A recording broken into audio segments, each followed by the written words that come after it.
ಇನ್ನು ನಟ ದರ್ಶನ್ ಜಾಮೀನು ಪಡೆದ ಬಳಿಕ ಮೊದಲ ಬಾರಿಗೆ ರಚಿತಾ ರಾಮ್ ಪಬ್ಲಿಕ್ ಟಿವಿ ಜೊತೆ ಮಾತನಾಡಿದ್ದಾರೆ. ಈ ಹಿಂದೆ ಕೂಡ ಅವರು ಮಾತನಾಡಿದರು. ಈ ಘಟನೆ ಬಗ್ಗೆ ದರ್ಶನ್ ಅವರೇ ಮಾತನಾಡಿದರೆ ಚೆನ್ನಾಗಿರುತ್ತೆ. ದರ್ಶನ್ ಸರ್ಗೆ ರೆಗ್ಯುಲರ್ ಬೇಲ್ ಆಗಿರೋದು ನನಗೆ ಖುಷಿಯಾಗಿದೆ. ದರ್ಶನ್ ಸರ್ ರೆಸ್ಟ್ ಮಾಡ್ತಾ ಇದ್ದಾರೆ. ಅವರು ಆದಷ್ಟು ಬೇಗ ಕಮ್ ಬ್ಯಾಕ್ ಮಾಡಲಿ. ಇನ್ನು ತೂಗುದೀಪ ಬ್ಯಾನರ್ ನನ್ನನ್ನು ಇಂಡಸ್ಟ್ರಿಗೆ ಪರಿಚಯ ಮಾಡಿತ್ತು. ನಾನು ಇಂಡಸ್ಟ್ರಿನಲ್ಲಿ ಇರಲಿ ಬಿಡಲಿ ಅವರ ಹೆಸರನ್ನ ಹೇಳ್ತಾನೇ ಇರ್ತೀನಿ ಅಂತ ಹೇಳಿದ್ದಾರೆ. ನಮ್ಮ ಜೊತೆ ರಚಿತಾ ರಾಮ್ ಅವರಿದ್ದಾರೆ. ಹೆಸರು ಕೇಳಿ ಬರ್ತದೆ, ಡಿ ಬಾಸ್ ಅಂತ ಕೂಗ್ತಾ ಇದ್ದಾರೆ. ನಿಮ್ಮ ಒಂದು ಸಿನಿ ಜರ್ನಿಯಲ್ಲಿ ದರ್ಶನ್ ಅವರ ಒಂದು ಪಾತ್ರ ಯಾವ ರೀತಿಯಾಗಿತ್ತು? ಈ ಸಾಕಷ್ಟು ಬಾರಿ ಇದ್ರ ಬಗ್ಗೆ ಹೇಳಿದ್ದೀರಾ, ಸೊ ಅದ್ರ ಬಗ್ಗೆ ಸಾಕಷ್ಟು ಬಾರಿ ಇಲ್ಲ, ಹೇಳ್ತಾನೇ ಇರ್ತೀನಿ. ನಾನು ಇಂಡಸ್ಟ್ರಿಲಿ ಇರೋವರೆಗೂ, ಇಂಡಸ್ಟ್ರಿಲಿ ಇಲ್ಲ ಅಂದರೂ ಸಹ ನಾನು ಅವರ ಬಗ್ಗೆ ಹೇಳ್ತಾನೆ ಇರಬೇಕಾಗತ್ತೆ.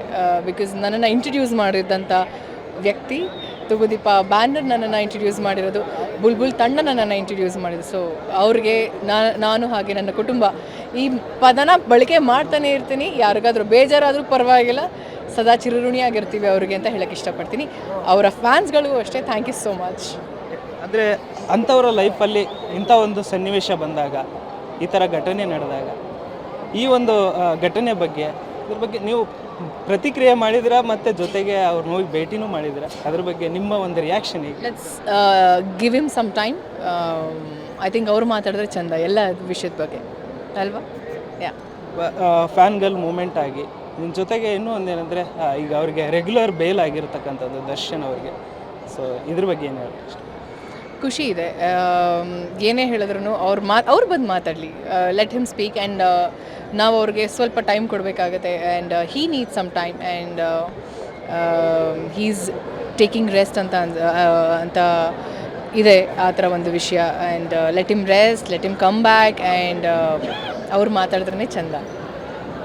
ಸಾಮಾಜಿಕ ಜಾಲತಾಣದಲ್ಲಿ ಅಂತ್ಯಕಂತ್ಯಗಳು, ಸಾಕಷ್ಟು ರೀತಿಯಾದಂಥ ಚರ್ಚೆಗಳು, ಒಂದಿಷ್ಟು ಸವಾಲುಗಳು, ಇದಕ್ಕೆ ಯಾವ ರೀತಿಯಾದಂಥ ಉತ್ತರ ಕೊಡ್ತಾರೆ ರಚಿತಾ ಅವರು? ಚಾಲೆಂಜಸ್ ಪ್ರತಿದಿನ ಇರುತ್ತೆ. ನನಗೆ ಪ್ರತಿದಿನವೂ ಚಾಲೆಂಜಿಂಗ್ ಡೇ ಅಂತಲೇ ನಾನು ಸ್ಟಾರ್ಟ್ ಮಾಡೋದು. ಸೊ ಸವಾಲುಗಳು ಬಂದ ತಕ್ಷಣ ಹೆದರ್ಕೊಂಡು ಹೋಗೋದಿಲ್ಲ, ಸವಾಲನ್ನ ಎದುರಿಸೋಣ ಅಲ್ವಾ? ಯಾ ಇವತ್ತಿನ ಮೂಮೆಂಟಲ್ಲಿ ಸಾಮಾಜಿಕ ಜಾಲತಾಣ ಅಂದರೆ ಯಾರು ಏನು ಬೇಕಾದರೂ ಮಾತಾಡ್ಬೋದು.